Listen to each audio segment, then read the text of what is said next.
Okey, Assalamualaikum dan salam sejahtera. Pertama sekali, saya nak mengucapkan terima kasih kerana kesudian hadir. Yang ini saya turunkan kat bawah dulu ya.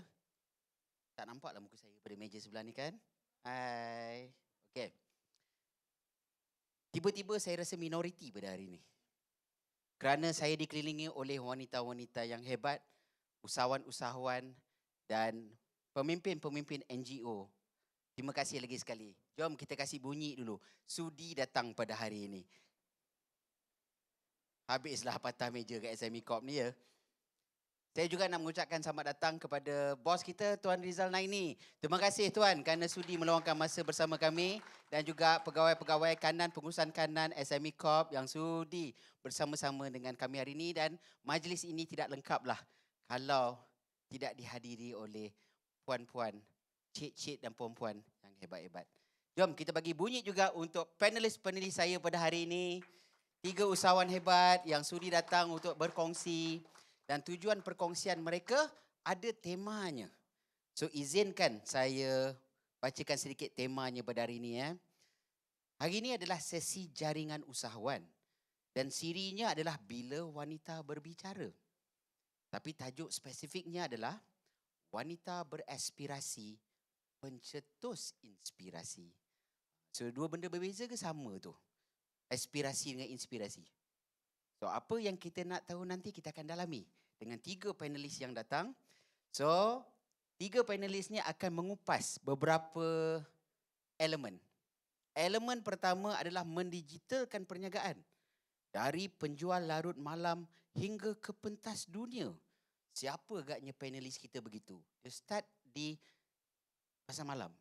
Tapi sekarang dah tembus ke pasaran antarabangsa. Nanti saya perkenalkan. Panelis yang lagi satu, temanya adalah restoran, bukan sebarang restoran. Apa dia restoran bukan sebarang restoran ni? Dan ketiga, panelis kita, Ratu di sebalik Musang King. Ratu. So, keluarga diraja London dah kehilangan Queen. Tetapi kita kat Malaysia, kita baru ada kebangkitan Queen yang baru. Jom kita kasih bunyi lagi sekali kepada 3 panelis. Siapa yang mana satu, kejap lagi saya akan perkenalkan ya. So, 3 ahli panelis saya di depan. Agaknya yang mana satu yang saya perkenalkan tadi? Restoran bukan restoran, agaknya mana satu? Panelis mana satu? Purple? Ya ke? Yang Queen, Musang Queen? Yang mana satu? Korang Google Oh, dah dalam. Tak aci lah, ada situ lah. Penat aja saya buat kejutan ya. Okey, so tanpa melengahkan masa, saya nak memperkenalkan panelis saya yang pertama di sebelah kiri, yang sweater hijau, Cik Christy Ng, Pengasas Sdn Berhad. Christy Ng Sdn Berhad. Orang Johor, orang Keluang Johor. No wonder waktu kat waiting room tadi sembang bahasa Melayu fasih benar. Orang Johor rupanya. Pendidikan dalam bioteknologi. Pendidikan biotek Tapi dah 17 tahun pengalaman dalam pembuatan kasut, hasil jualan produk kasut dan beg, dan juga ada butik dan juga buat bisnes online. 10 outlet di Lembah Kelang dan Johor Bahru. Pemenang anugerah Alliance Bank Business Smart Academy Award winner 2013. Jom kita kasih bunyi untuk Cik Christy Ng. Itu pengenalan panel pertama. Oh, hi everybody. Hi. Okay, so nama saya Christy. So saya berasal dari Keluang Johor. So saya orang kampung lah, actually lah. So basically, I don't have a rich father, tak ada farmer bank account, father-mother bank account, you know. So I had to work very hard. So and make do with whatever resources that I have. So I started selling in pasar malam because that was FOC, just bring a table there and do. So that's how I started. Cik Christy, look at them. Look at how amazed they are. Yeah. They're even writing down notes now. Why don't we hold it for iklan? Finish up introducing everybody, then you tell them the story. Secret dulu jangan tulis lagi Kita simpan sekejap. Okay? Jom kita kasih bunyi untuk panelis pertama, Miss Christy Ng. Okay? Perkenalan kita kepada ahli panelis yang kedua. Okay? Puan Nur Aryani. Adriana. Betul ke saya sebut? Saya tadi risau pasal tulisan kat sini dengan sebutan takut silap kan. Puan Nur Aryani, Adriana, Muhammad Rizal. Pemilik Restoran Gula Cakery. Ijazah pendidikan awal kanak-kanak. Tapi buat kek pastry, makanan barat dan Asia dan juga aiskrim. Buat juga kelas untuk teknik buat kek pastry untuk kanak-kanak. Dewasa. Asal mula di rumah. Tapi sekarang dah ada 6 cawangan dan outlet di sekitar Lembah Kelang. Jom kita kasih acknowledgement kepada beliau. Beliau juga adalah pemenang Grand Startup Program Superb oleh teraju pada tahun 2015. Hebat bukan celang-celang Pada panelis ketiga, di hujung sekali, Puan Anna Teo, Ketua Pegawai Eksekutif dan Pengasas Hernan Corporation Sdn. Did I mention it right? Hernan? Taylor School of Hotel Management, graduate, pramugari Malaysia Airlines selama 6 tahun. Tapi sekarang ekspor durian, sejuk buku dan produk-produk berasaskan durian dah 26 tahun dan dah tembus 20 negara antarabangsa. US, Canada, UK. Bukan saja ada gelaran Musang Queen, tapi dia juga adalah penerima Star Outstanding Business Award SOBA, Female Entrepreneur of the Year, Par Excellence Achievement bagi tahun 2016. Hebat kan panelis saya hari ni? Dan mereka dah tak sabar nak berkongsi. Kan? Tadi nampak bos kita Christy Ng terus nak share dah. Why? They come all the way. Because semangat untuk melihat aspirasi dan inspirasi usahawan wanita bukan saja berjaya di dalam negara, tetapi untuk menjejak kaki ke antarabangsa. Dan ini bukan dongeng, pasal kita bawa orangnya sini. Boleh? Jom kita kasih bunyi. Malaysia boleh? Format sesi kita hari ni tak lama, sejam. Tapi kita make sure dia padat. So apa yang kita akan buat dalam masa sejam ni, selepas saya dah introduce nanti, kita ada 2 round. So round pertama, saya akan tanyakan satu soalan kepada setiap ahli panelis. Kemudiannya kita akan pusing kepada round kedua. Dan kalau ada masa, kita ada round ketiga. So round ketiga tu kita buka lah untuk soalan-soalan lain. Okay? So kita try very best untuk go straight to the point untuk round pertama. Round kedua, let's see round ketiga. Sebelum kita pergi ke acara seterusnya selepas sesi ini. Got it?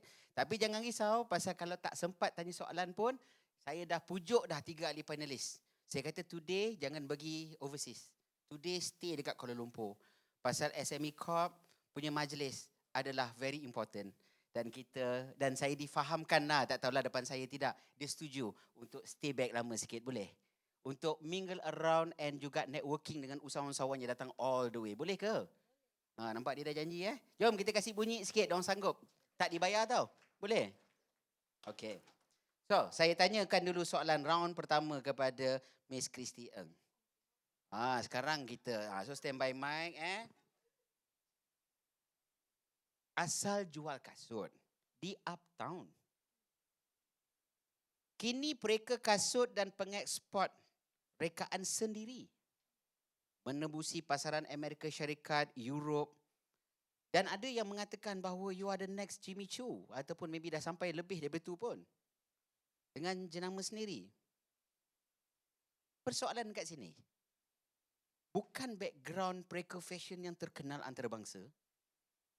But you manage to take your own personal name, Christy Ng, make it a brand and bawa ke antarabangsa. Maybe you nak share sikit. How do you do it? Bagaimana you lakukan itu? Silakan. I think it's not important what course you study. Like I did a degree in biotechnology. Now I'm doing fashion. I didn't study shoe design. So what you study actually doesn't really matter to me. You see, like even you did like you teaching, and now you're doing baking. I think it happens a lot in entrepreneurship. I think most important, you are passionate about what you're doing. You suka apa yang you buat. I think having passion is the most important thing. You start with that. Do do what you would love waking up to do every single day. Because entrepreneurship, you need to self-motivate. So if you know yeah, so I picked shoes because I love shopping. I shop non-stop. So beli banyak kasut, so jual kasut lah. So it was so simple. I tak fikir panjang lebar nak buat ni, buat itu, and I just kasut. That's what I love. And so I don't have any experience. So I learned from scratch. So how I did was I started as a trader. So when you don't know something, you need to research. So I just go online, Google, how to start a brand, how to make shoe. That's how I started. Just watch on YouTube and go explore, the wholesalers, the factories, the scene, the industry, meet people. So that's how I started. So I didn't think very much. I just buy stocks from Thailand and I started selling at Pasar Malam. That's my first step to starting this business. And why Christy Ng is because the time I didn't think much. So my friend helped me buy the domain, 30 ringgit. So I said, put your name, then buy, okay lah, sell there lah. So I didn't think that it would be a brand also, just hentam only. So there wasn't any business plan, just hentam, tikam, and that's how we started.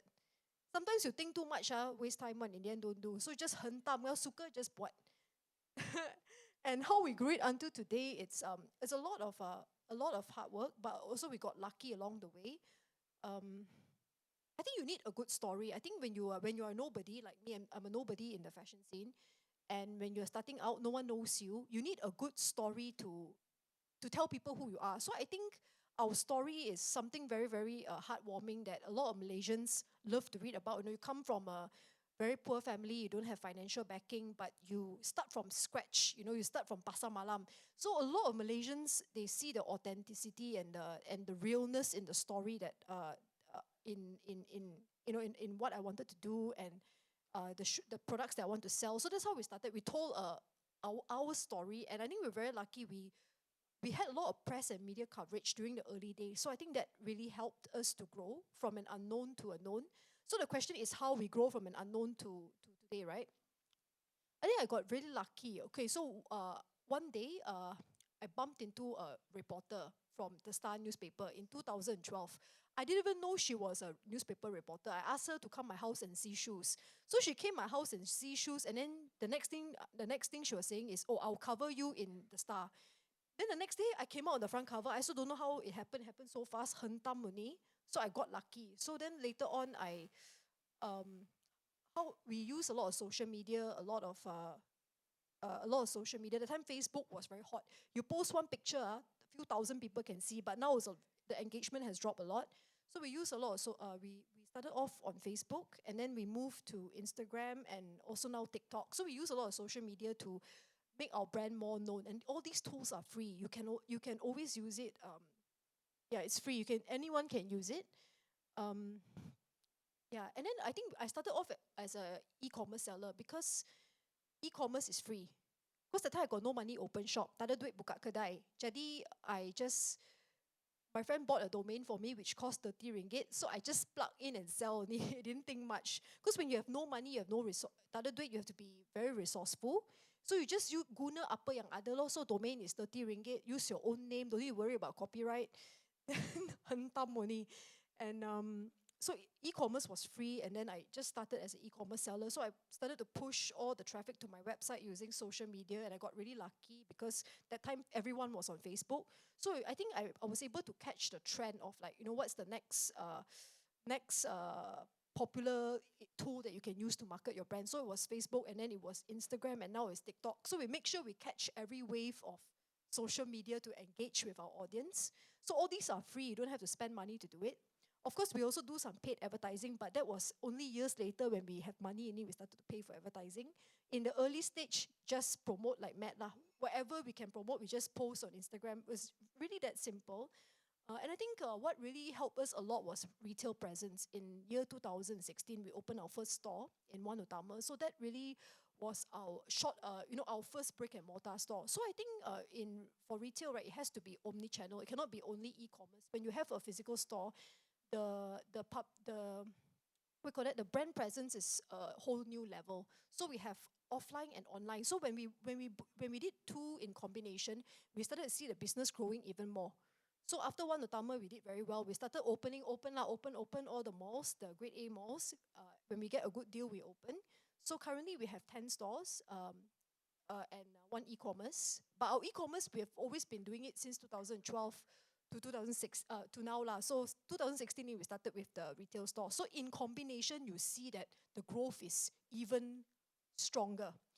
And then I think another thing that we did right was we worked with a lot of very, very good brands and a lot of very good personalities that really propelled our brand to the next level. Like last year we worked with Starbucks, so we did merchandising for them. We did a collection for them last year, and that also took us to gave us a whole new level of awareness. So I think the partnerships that we forged along the way really sort of like made the brand more well-known. So the question is from unknown to known, right?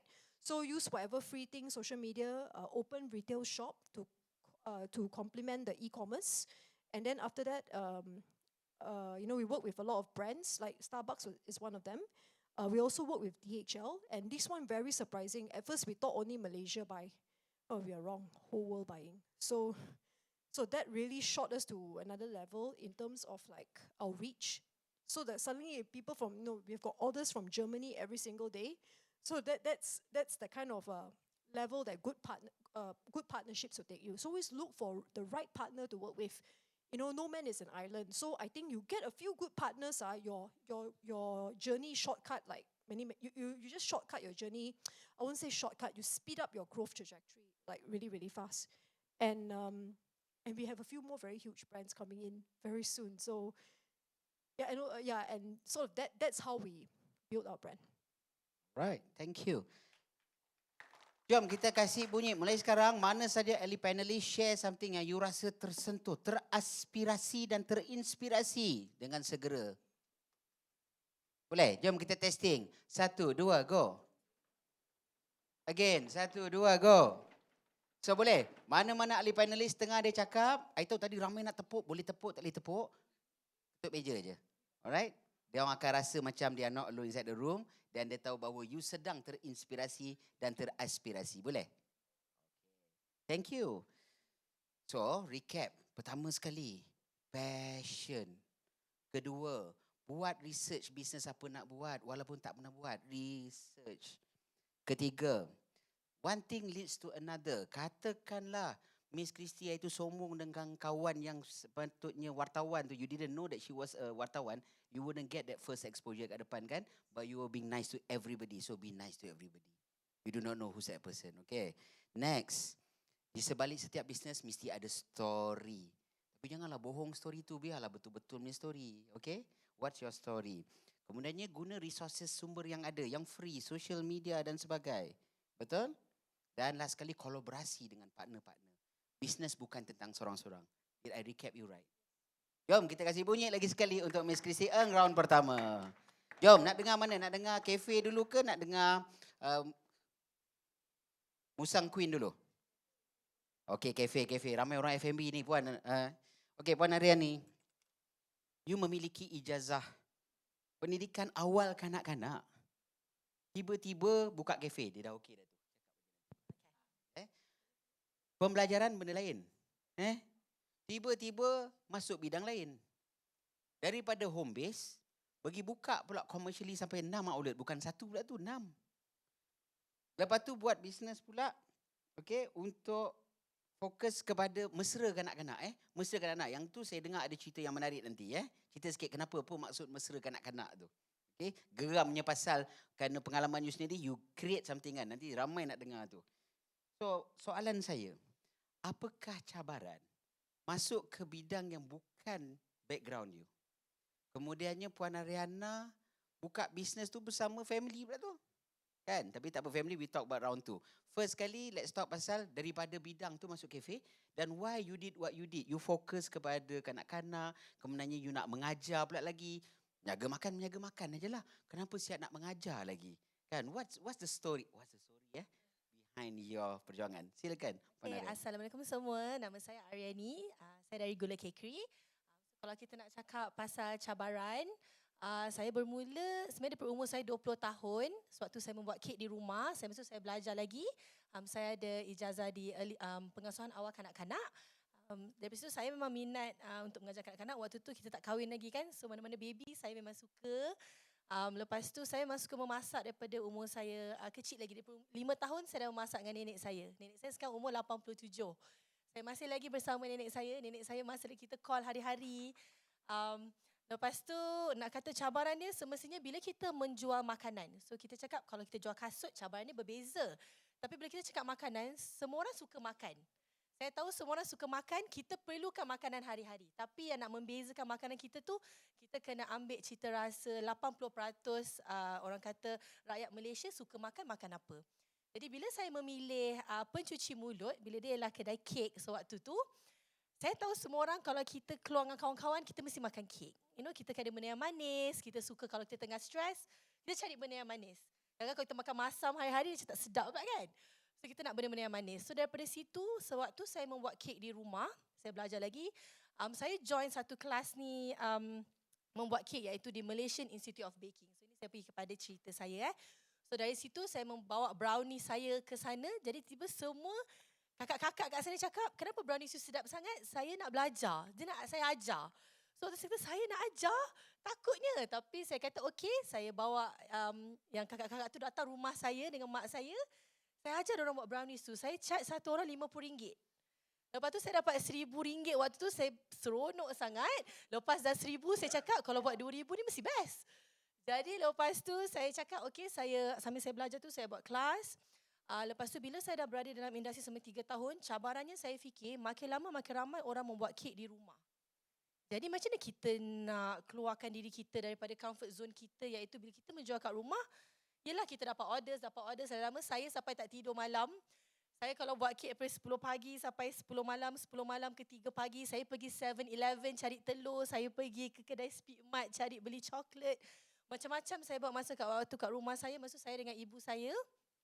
Jadi lepas tu saya cakap, saya nak membuka kedai satu tapi saya nak mengajar, tapi saya nak juga menjual kek-kek yang saya buat. Jadi saya nak, cabaran dia waktu tu ialah pertama semestinya mencari duit.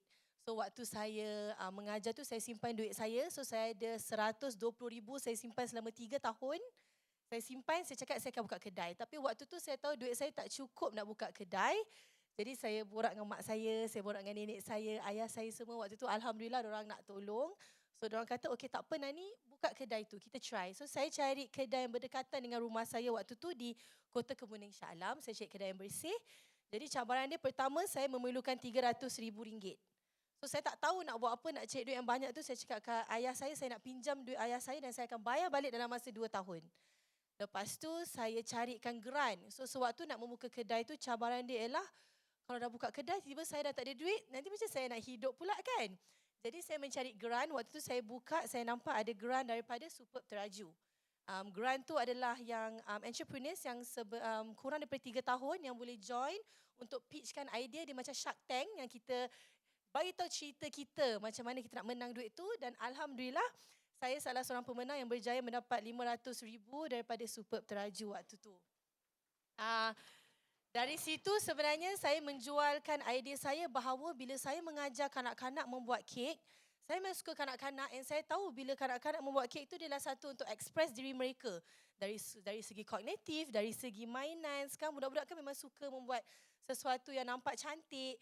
So masa saya membuat kelas kanak-kanak tu, saya menjual idea tu kepada semua juri-juri. Saya kata kalau budak-budak ni buat kek, diorang tak perlu pun pakai buku. Diorang boleh buat daripada kita kira, daripada nak timbang tepung pun kita dah boleh kira dah.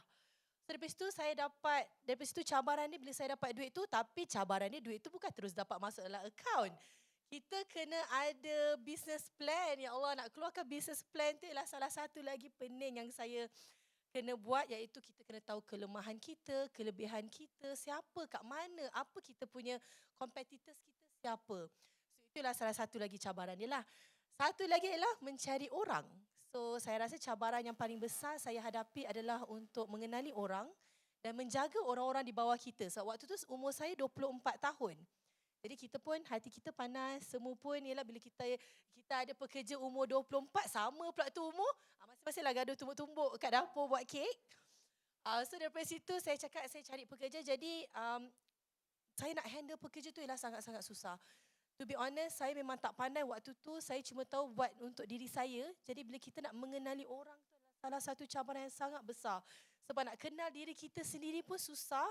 Apatah lagi nak kenal orang, nak biar dia datang kerja sewaktunya, nak ajar lagi buat kek. Jadi sewaktu tu disebabkan saya ada pengasuhan awal kanak-kanak ijazah, saya rasa saya punya kelebihan adalah saya pandai mengajar orang. Saya pandai ajar orang untuk menjadi formula sebab kadang-kadang kita nak ajar orang ni ada banyak cara. So saya rasa cara saya masa mengajar tu perlukan ada SOP yang bagus untuk kita nak buka kedai. Buka kedai ke buka bisnes, nak satu pekerja ke, 2 ke 10. So kat situ cabaran saya juga. Ketiga cabarannya sangat simple. Kalau kita membuka kedai makan, kita nak biar makanan kita rasa sama hari-hari. Itulah salah satu cabaran dia lagi. Dia tak sama macam kita buat kasut. Bila kita buat kasut, kita produce, memang kita tahu alhamdulillah insya-Allah akan yang seperti mana yang kita nak lah sebab kita mass produce. Tapi bila makanan ni kita buat dari segi resepi, air tangan orang berbeza. Tangan saya lain, tangan nenek saya lain, tapi saya cuba untuk mengeluarkan SOP yang paling senang untuk semua pekerja saya faham. So itulah cabaran ni 3 saja. 1 ialah dari segi kewangan, 2 ialah dari segi kita nak mengenali orang, dan ketiga saya rasa ialah untuk memastikan rasa masakan kita sedap hari-hari. So itulah cabaran dia yang saya hadapi. Wow, cikgu, kita bagi puji untuk cikgu kita. But very interesting nanti. Saya nak recap apa benda Kau dapat recap? Dapat recap tadi? Tak dapat recap Nampak tak daripada home base dan daripada pembelajaran lain, tapi nampak tak, now baru I understand. You are not selling food. You cuma menggunakan platform makan, tetapi sebenarnya you nak mendidik anak-anak cognitive learning dan sebagainya, tapi you menggunakan F&B itu sebagai platform. Ini lebih dahsyat daripada Taska Center kan. Dia develop the motor and the cognitive punya skills Jom kita bagi acknowledgement lagi sekali It's beyond business. Thank you. Second, keyword yang saya dapat tadi, keluar daripada comfort zone. Jangan asyik buat benda dalam comfort zone. Next, same word dengan Miss Christy Ng tadi. Passion, kena buat kerana minat. Bukan kerana minat pasal duit, tapi minat for a higher purpose. Kemudiannya, ekspresikan diri. Bukan saja mengekspresikan diri sebagai seorang pemilik. You menggunakan apa you belajar sebagai pendidik itu untuk leadership, untuk memimpin tim you. Hebat. Dan juga ada business plan. Tak boleh main kromo saja. Maybe we started dengan belasah saja. But along the way, we put it into a proper business plan. Very good. Alright, jom. Kita kasih bunyi lagi sekali untuk panelis saya yang kedua. Now, tiba masa kita jemput queen kita. Bukan calang-calang queen Puan Anna Teo, Ketua Pegawai Eksekutif Pengasas Hernan Corporation Sdn. My question. Daripada berada di awang-awangan, hidup dengan penuh glamour sebagai seorang stewardess Malaysia Airline. 6 tahun you, bukan sekejap. Tapi sekarang dia decide, enough business, enough. Business is my passion. Bukan calang business. Dalam banyak-banyak durian yang dia pilih. Lepas tu dia tak main local market. Dia kata alang-alang aku nak jual durian. Biar aku menjadi queen. Orang kata musang king. Ini musang queen main-main ke. So musang queen kita ni telah berada di lebih 20 negara. Dengan sales turnovernya yang cukup tinggi. Saya tak nak sebut. Melainkan dia sebut sendiri. Tapi kita nak dengar sikit cerita. Apa yang mendorong nombor 1? What made you choose to be in business? 1. Second, of all the business, why durian? And why not in the country ataupun Asia? Sebaliknya you decide untuk pergi negara Mak Saleh yang kebanyakannya kata durian prohibited. Tapi no, there you are. And today terbukti you are the queen. Come, please share sikit. Ramai nak tahu. Silakan. Selamat petang. Thank you, Coach Wan, Tuan Rizal. My good friend, Puan Sharifah. I love to come back to SME. This is my home. Okay. Thank you for inviting me. I will tell you why SME Corp is my home later. Okay.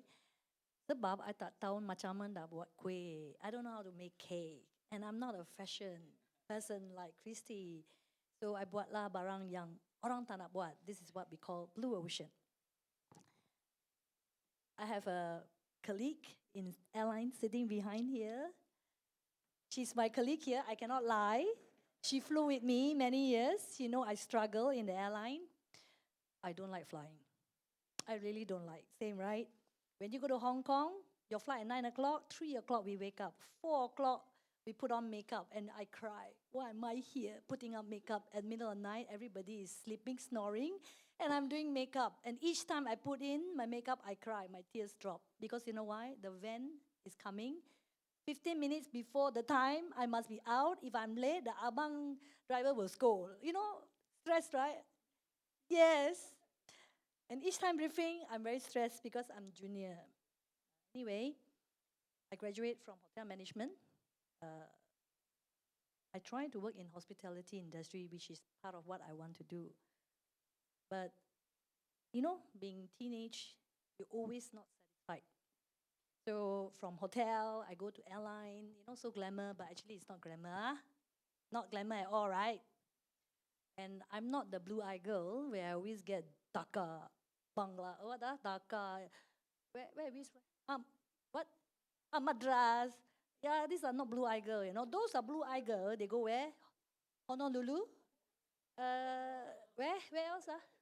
London. I always Madras midnight. Correct me, right? I belum come back midnight. A Madras flight is always midnight, right? And look haggard. Then morning call. And another flight. Where? Milan. No, Madras again. Oh, shit. This is where I really hate. So I told myself, I cannot be flying this forever. This is not mine. Apa yang nak buat? Apa pun tak tahu, kan? So I think when we fly, they love to go shopping, which I don't. I don't shop. I go to Chinatown. I went to London. I see why so many products. Vietnam, Thailand. Why tak ada barangan Malaysia langsung? Why? So I walk into the Chinatown. I tanya, why diorang tak beli barang buatan Malaysia ke langsung? Oh, Malaysian punya manufacturer very exy. Dia nak jual satu container. Kita tak mampu beli. Kalau nak beli, kalau dia pecah bekal, I can buy. I can have many things. I put in my store. It makes sense. Every month, my turnover, I don't have to keep my capital just for one Brahim product. Right? Satu container. I still remember 120,000 packet. So I tell him, okay, I be your buyer. I consolidate all during my off days. So yeah, when I love, they don't call me for flight. I love to do all this consolidate. Actually, I was an agent for Brahim. I helped them to export into Australia. So what I did, I got 5 countries. Australia, there's 5 cities. Perth, Adelaide, Brisbane, Melbourne, Sydney, Perth, 6 actually. So I go into breaking bulk for them. So Perth, I get a buyer. I tell Brahim, you tak payah susah-susah. Kalau dari Sydney, you want to sell to Perth, my shipping is cheaper. So this is where I become Adabi, Brahim, Mami, Cekap, all the brand, halal punya. I help them to consolidate. So I have a small factory in Ara Damansara. One, you visited me before. I really work like a bangla. So I consolidate all this, 200 SKU, one container, and they're very happy with me. Because I help them to buy everything from Malaysia in one containers, which I still help. A lot of entrepreneurs, especially they want to do, I go to Canada, I go to US, I go to Australia. If you have products, you want to go out, you can go out 50, 100 cartons, I help you to consolidate. Once you are big, you can go direct yourself, which I help a lot of entrepreneurs. I'll tell you a story of a kerepot leko, one Malay guy, very interesting. Okay, why durian? Because I consolidate semua barang, dia nak, apa dia nak pun ada. One day my buyer tell me, I want durian. Durian kita lepas 24 jam dah berair, tak boleh makan. Then he tell me, come. He show me the Thai durian. It's frozen. That tells me, this is what the ocean. Orang tak ada, I buat. Kalau I buat, I name the price. I name it. The Musang King is named by me. Because I tak boleh panggil dia kunyit, I tak boleh panggil dia maong. Siapa tahu maong in Chinese? Kunyit, orang tak tahu. So I created that name, an English Masalit name, Musang King. So I work with government, MOA, Pharma, SME Corp also give me some grant. to help me facilitate in a small consolidate into Australia, 2004, which my first shipment into Australia, of course through government agency. I penetrated through the ACIS, the quarantine. I managed to do the bilateral agreement with them, with all the protocol I passed through. 2008, I went into US, passed through the FDA, and 2011 into China. So I think my fortune came in 2011 after China buka. The story is anything you touch with China, kalau China suka one of your product, I can tell you, you can sit down. The money will just roll in. China market is big and huge. Okay. Okay, story of, I want to touch this Malay boy story, very interesting. This boy, when I was with Madrid, I follow a lot of government agencies going around last time with the ministers promoting Malaysia products. So one of the trade TC from Madrid say, help lah this boy, tak orang kenal dia berbarang. Sebab dia punya packaging call what kerepot Lego. Orang Maselit tak tahu apa tu kerepot Lego. So I look at him. Then he said, help him lah, kesian tak orang nak sit down and discuss with him. So I sit down with the boy. He's a boy, he's a really young boy. Only Malaysian know what is kerepot Lego. Let's do something. So what I did was, I told him, change the kerepot Lego to, they call it the fish crouton. Don't laugh. Every month, he ship out one container out from Malaysia to Melbourne now to Australia because the salad, they put like, it's very nice. It's very crunchy and nice. So we need to localize our product if we want to go export. Yeah. Okay, I also help someone who sell nasi lemak in Paris. I was like, how? You know, this is how about it. But anyway, back to why I do durian is because someone told me to do durian. So when I start doing durian, when I was still flying, after balik flight, I still go and collect durian, and I start, process it, thinking what is the best method that I can freeze the durian so that my shelf life can extend to 2 years, which I managed to go through because you know why? About business, it's all about, if you copy, you don't get the exclusive. So we used to see what people do, you can copy. So what I followed was those days we fly to Sabah, a lot of frozen seafood, right? So this is one of the technique. Either you use ice block or you use, we call it IQF, instant quick fizzing. So nitrogen, I use German technology. They use the nitrogen gas to freeze the durian. So actually, I would very proudly say I'm the one who actually works with MOA, DOA, and Pharma, and MALDI to create this technology and certify this is fit for consumption. So he already butchered my Russia. What's my age? 20 odd years, right? So I'm old. Anyway, my journey was very challenging, yeah, coming up from one country to another. From my little factory why I say SME Corp is my home is, they come and do my scoring. They can't find my factory. They say, di macam bengkel kereta, mana ni ada durian punya factory. I got my score, three star, right? Good, not good, but they say cukup lah for this kind of thing. So from there on, I start to work with SME Corp to guide, to learn, to go for all the seminars when I learn. And today I'm very proud. I'm coming back to give back what SME Corps have taught me, who I am today. And I got a lot of opportunity because I tak malu, I tanya. I always knock and ask anybody for help to know how can I make things true. I'm very proud.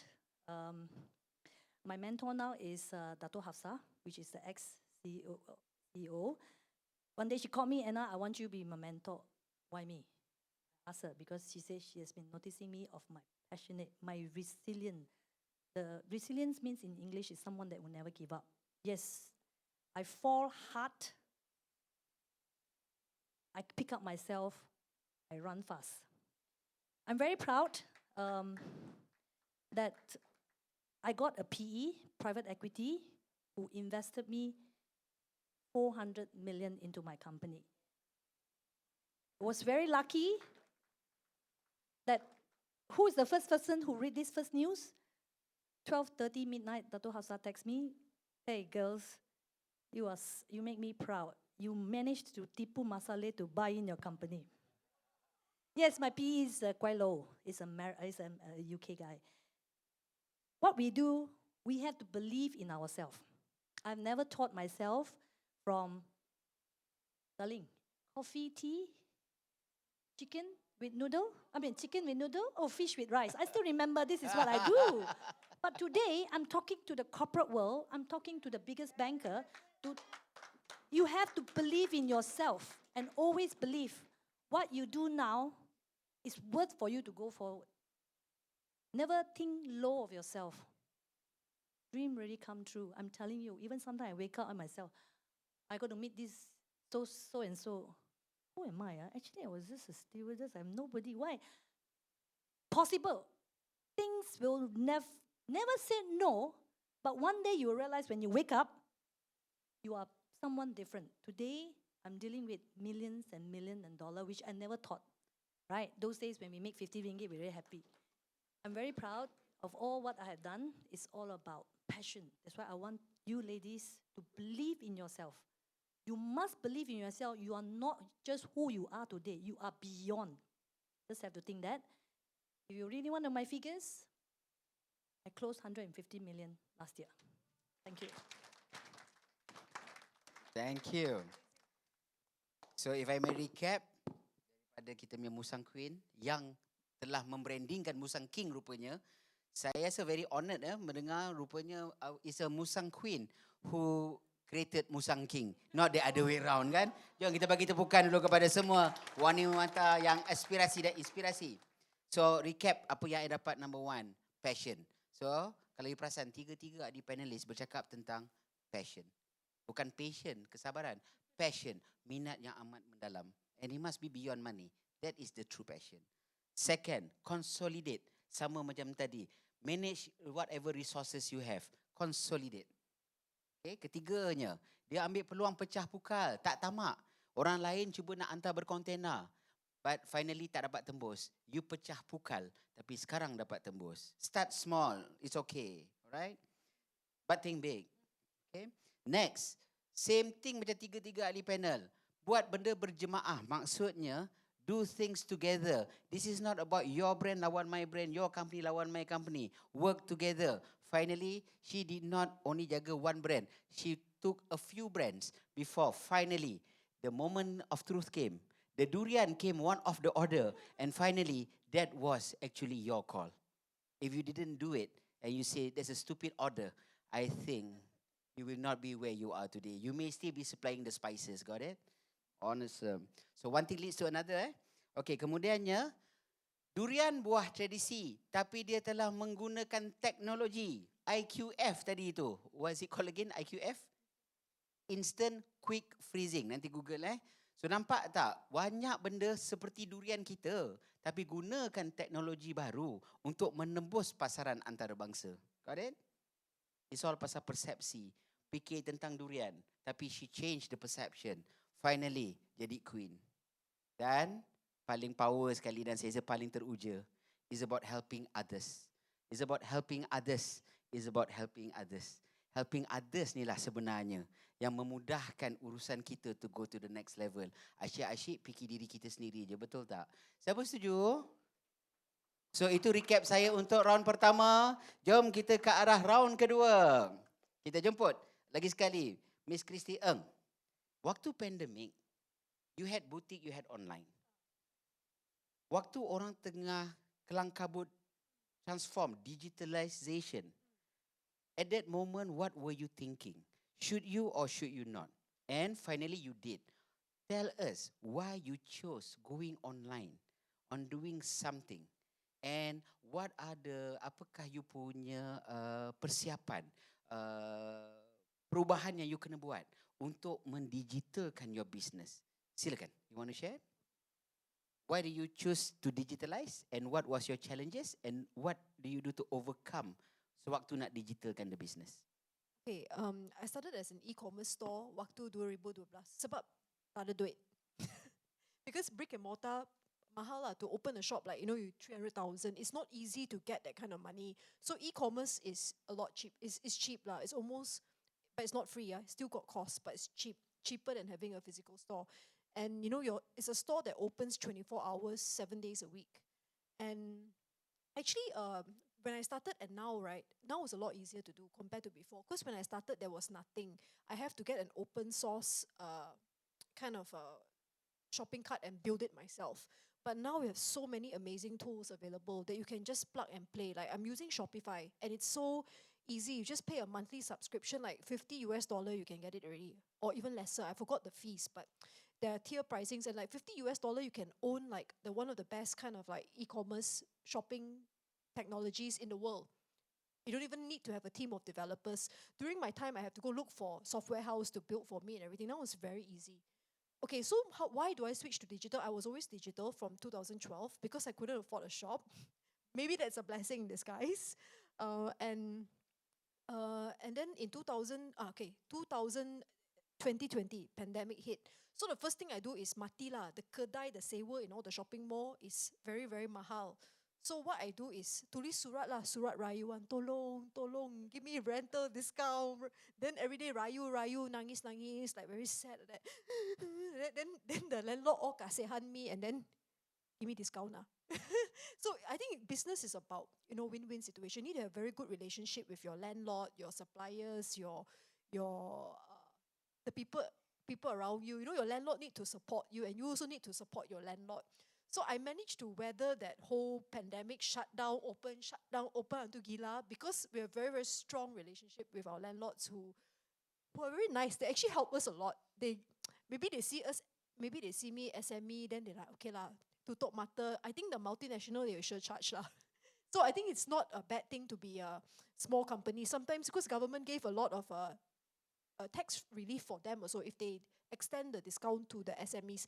So you must know how to like ask for help, Lord, and like beg people lah. When needed, beg lah, don't care lah, no need to care about your face already. And then so I managed to get a lot of rental rebates. That's how I cut my costs from the pandemic. Then all my promoter, right, my retail staff, I say, hey, come back to office, pack the e-commerce orders, because e-commerce shot up like crazy during pandemic because everywhere to top. You only can sit at home and mind computer, and that's all you can do. So everyone was shopping online, and so I think I was very lucky. My retail team all come back to the warehouse, all start packing, and we ship like crazy lah. So I think our e-commerce grew like 400% during the pandemic. That's because everywhere was closed lah. So I think you need a good technology, good platform. Like what I'm using is Shopify. You can use it, it's so cheap.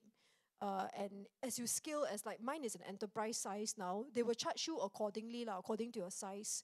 So I'm using Shopify Plus, and it has so many apps. The ecosystem is already available. You don't need to think. I'm not from a programming background. I don't have any technology knowledge or whatever. I'm just good at choosing what apps work for my customer, like payment systems and like email marketing. It's all on Shopify. You just go to the ecosystem, you pick, and you pay like 50 ringgit every month, depending on your volume and your transaction size.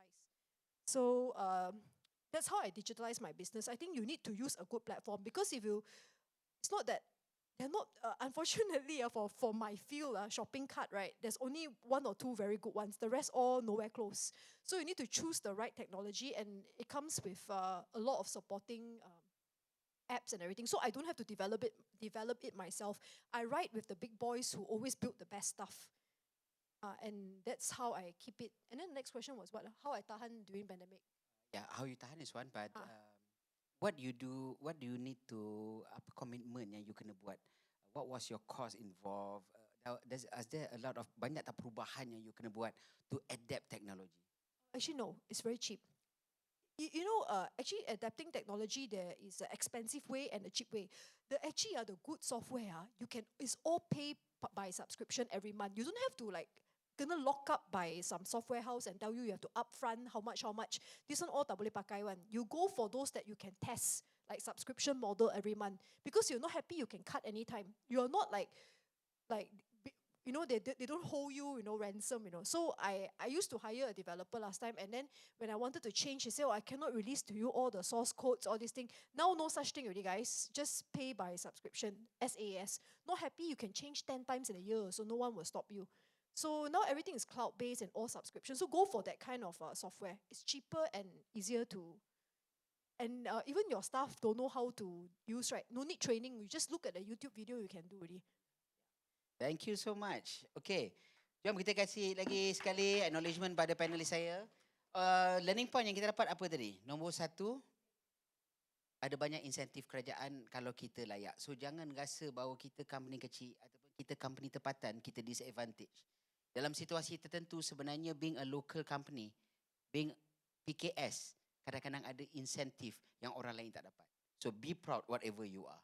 Okay? Second, teknologi tak payah tak payah start from scratch. Pakai benda-benda yang dah ada ready online. Dan keyword penting kat sini adalah gunakan teknologi mengikut size dan keperluan. Tak perlu kita pakai ataupun develop something too customized di mana sebenarnya kita tak pakai pun semua function dan feature tu, betul? Kita gunakan just nice. Kita kata ukur baju di badan sendiri, betul? Okay, next panelis saya. Puan Nur Aryani. Sambungan kepada tadi. Sambungnya adalah bisnes yang you jalankan dengan keluarga kan? What are the challenges sekiranya ada usahawan-usahawan wanita sini? Bisnesnya bukannya standalone. Bisnesnya bersama ahli keluarga. Kalau tak cakap, Kang nanti merajuk. Ataupun kau cakap merajuk. Tak cakap makan hati. Tapi mesti diteruskan. So maybe nak bagi tips sikit cabaran buat bisnes dengan keluarga. Dan apakah tips kepada usahawan-usahawan wanita hebat kita yang terpaksa menjalankan bisnes, bukan terpaksa lah, buat bisnes bersama keluarga. Kena pula orang yang nak buat bisnes tu orang yang ada authority lebih tinggi dalam struktur kekeluargaan. Macam mana tu? Silakan. Saya suka soalan ni. Okay, saya suka soalan ni sebab saya sebenarnya yang bongsu dalam keluarga. Saya ada 4 adik-beradik. So umur saya sekarang 31 tahun.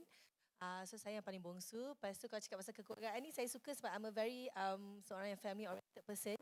Saya sebenarnya sangat manja tapi macam saya firm macam itu. So kalau nak cakap suami saya ada kat sini. Baju colour purple, suami saya kat sini.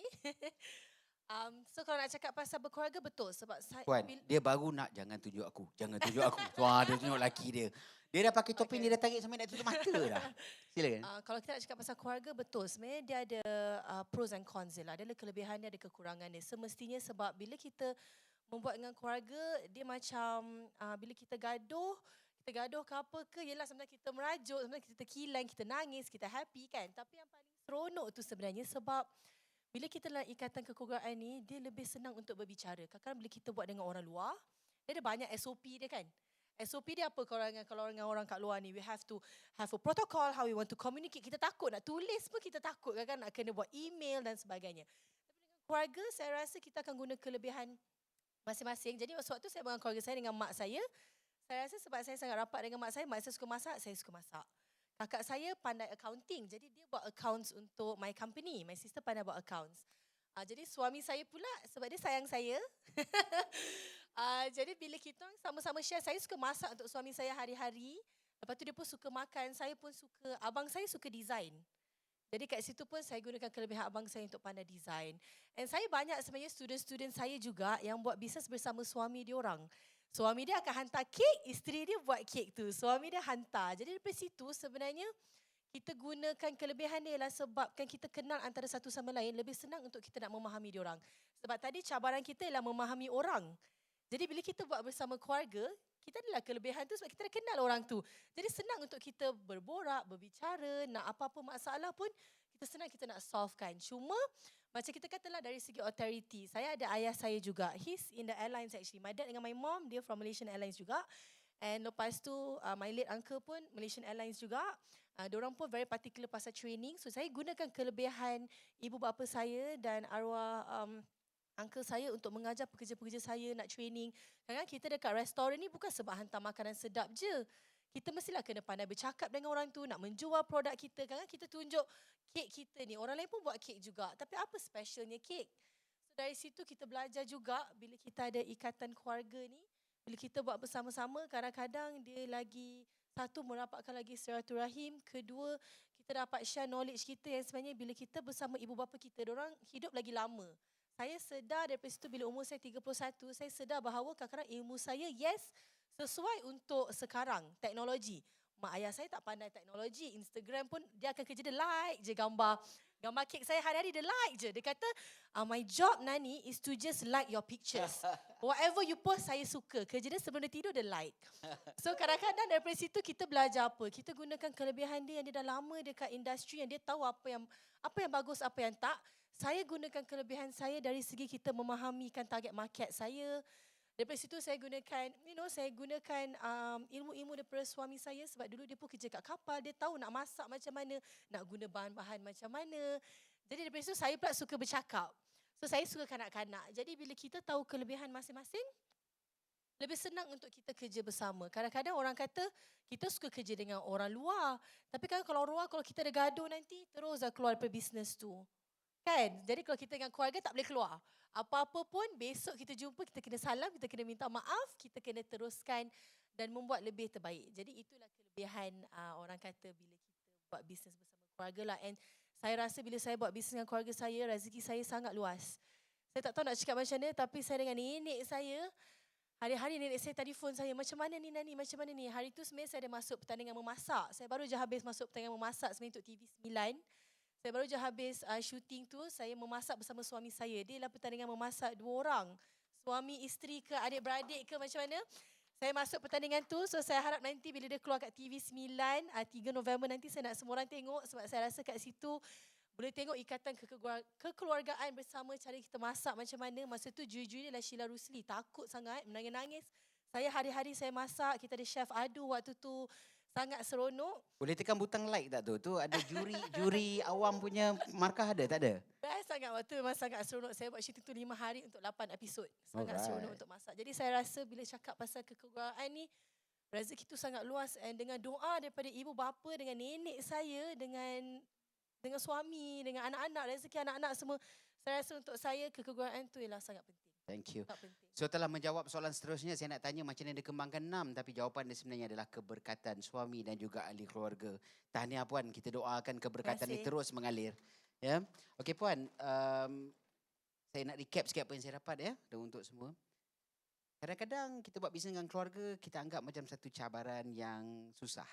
Tapi sebenarnya telah dibuktikan bahawa kadang-kadang bila kita buat bisnes dengan keluarga, dia boleh jadi terbalik, dia lebih baik, lebih mudah, lebih senang. Semuanya terletak pada cara kita, betul? Thank you so much. Pada panelis seterusnya, pasal VIP kita dah sampai, saya kena rush kepada third one, Miss Puan Anna, Queen. Saya tertarik cerita benda ni dan saya say everybody kena dengar. Ramai fikir when you went overseas, you bawa durian tu, you are planning to sell durian pada Mat Saleh. But I think there's a twist there, right? Your target was not kepada Mat Saleh di overseas. Mat Saleh nak beli, bonus. Tapi you went there dengan strategi berbeza. When you bawa durian pergi ke sana, who was your target market? Come, share sikit. Okay, masa saya buat durian, the first round actually I went to Australia. My main target is actually Oriental market. Yang untuk orang-orang ASEAN, ya, Malaysia, Singapore. Kalau saya nak jual Australia, satu Malaysia punya penamanan tak cukup langsung. So I start small. So I start with Australia. I go to Asian market, and I go to London. I sell to Chinatown. Same for US, Canada. My products is all around the world, including Dubai, Chinatown. You have all my products. So dari sini pun cukup makan lah. But when China door open, sekarang you tanam apa pun tak cukup. This is where my strategy is Asian market. Sebab orang China, orang ASEAN percaya makanan tu penting. Diorang tak kira. They don't like to, they're willing to spend on over the food. So my strategy was very simple. I market Malaysian Musang King as the most premium fruits among the fruits. So that is why called the king of the fruits. Yeah. Masa 2004 when I start doing durian, Musang King baru harga RM6 sekilo. Hari ni RM78 sekilo. It's because of the demand and supply. So my strategy very simple. Kalau nak makan Musang King dari Hernan, kalau you terima hadiah daripada sesiapa yang kasih souvenir from Hernan Food punya brand, Musang King, they mean you are someone very, very important. So come to, same for you, Ernie, it's actually about packaging. It's about marketing. Apa perbezaan kamu dengan orang lain? Thailand has durian, Vietnam has durian. What's so different about your durian? So a lot of marketing we need to put in. We need to actually brand yourself. So if you really notice, actually I also copycat. I do a lot of branding. So how people call me Musang Queen or Durian Queen, as the story comes in very simple. So one day I was receiving award lah, soba. Actually I win a lot of awards lah for what I have actually come to this stage, just to prove myself, not because that I want to be glamour. So one day I was with the minister, so he knows I'm been promoting Malaysian durian to the world. So what happened was, the reporter saw me, so Star, one day they came out, they said they want to do a cover story about me. So front page, I don't know whether anyone read this, Anna, the durian queen, on the first page they gave me, I didn't pay. So from there on, I leveraged, because you know why? This is a title to tell myself, this is something that is called a branding. Why you see Tan Sri Tony, you think about Asia? Why? You don't need to actually he's a mascot lah. Actually I call him because you come out, everybody know him, right? I told him, I know him, I say, I love your strategy. So when you see me, you see durian. So a lot of people, even those days, I think Puan Sharifah remember, Topak always say, Mano itu, where's the durian woman? So I'm the durian woman in his eye. Because I really portray, I really brand myself out, who I am, what I sell. So comes to durian, I know everything about durian, head and toe, right? So you must know your product in order for you to sell your products. Yeah? Those days China very simple. Bungkusan besar-besar tak apa, cantik lah, janji cantik lah. Dalam, lain cerita. So I make a very good fortune for making this product, flying high in overseas market. So this is how I always think, products, you must have a strategy. You jangan jual aja, simple. When I go around doing my, I never tell a story why I call SME Corp my home. Every year, Hari Raya, I'm here. I don't go anywhere. Hari Raya, balik kampung, I balik SME Corp. Right, Puan? This is where I always feel, coming back here to share. Like a lot of, I would say, micro entrepreneurs, they datang jumpa I do a lot of sharing. Not because I want to, but I want to share my experience. I have gone through a lot of experience, but why I want to keep it in the kubur? I share everybody my success story, how I make it. It's all about packaging. Simple. You want to that's why I say keropok leko, right? A lot of people do all this perusahaan kampung. I always tell them, you bought Tupperware, you bought plastic. Actually, your product is very good. Just think of packaging it. Put a nice ribbon, or you do printing, sticker. Taruh lah, stamping, gold stamping, 2 cents only, 2 cents extra. Your product, you bring it up. So I always go around by telling people, make the difference. So, when someone put the packaging, just say lah, keropok lah. One is the perusahaan kampung, the plastic one only, right? Seal lah, or stapler lah, Very nice. Dengan satu yang basi apa, but it's nice packaging, but people still buy. So if I may interrupt, the most important thing that you want to leave to them to remember, packaging. Guys. Packaging, okay? Betulkan packaging. Don't worry pasal the cost sangat, because it brings the perception Value to the next added level. Ya kan? Thank you. You charge lah. Don't care. You just Nanti put make sure pergi ke rumah nak tanya banyak soalan, okay? Pasal VIP kita dah sampai. I need to go through to closing up, but thank you so much. Packaging. Tapi tak fair, kita bagi lagi 2 panelis. Saya bagi 1 point aja. Apa point yang nak dia bagi ingatan kepada usahawan kita? Silakan. Who want to start first? 1 point saja. Ya. Just follow your passion, that's all. And do what you love. Passion brought you where you are today, right? Silakan. Kalau saya rasa lah be consistent. Sebab kadang-kadang kita kena be consistent in what we do. Hari ni kita cakap macam nanti, esok jadi lain. So it's important that hari-hari kita kena same mindset yang kita nak berjaya. Jadi hari-hari mentality kita kena sama or even better. Be consistent. Be consistent. So jaga packaging, be passionate and be consistent. Okay guys? Okey, kita kena rush betul-betul. Kita punya VIP dah sampai. Seorang lagi ikon wanita yang luar biasa untuk saya perkenalkan nanti. Tapi please, saya minta semua tolong nanti stay back waktu sesi networking. Guys, I really hope you guys would be here for a while. Then after that, go lah fly wherever you want to fly. Okay, they would like to be here with you. Now, to be fair, I takut ada soalan yang you nak tanya yang tak sempat tanya. You can WhatsApp me. Sekiranya tak dapat jumpa, you can WhatsApp me. I have their number. Saya akan tanyakan soalan anda dan get back to you. That's the least I can do as your moderator. Okay? So pay attention. I'm going to sebut sekali saja. 019 222 0652. Tak payah tulis. Lain sekali dengar betul-betul 019 222 0652. Coach Wan. WhatsApp me, I ask them question, saya jawab balik. I'll do my very best, okay? Lain sekali apa nombor saya?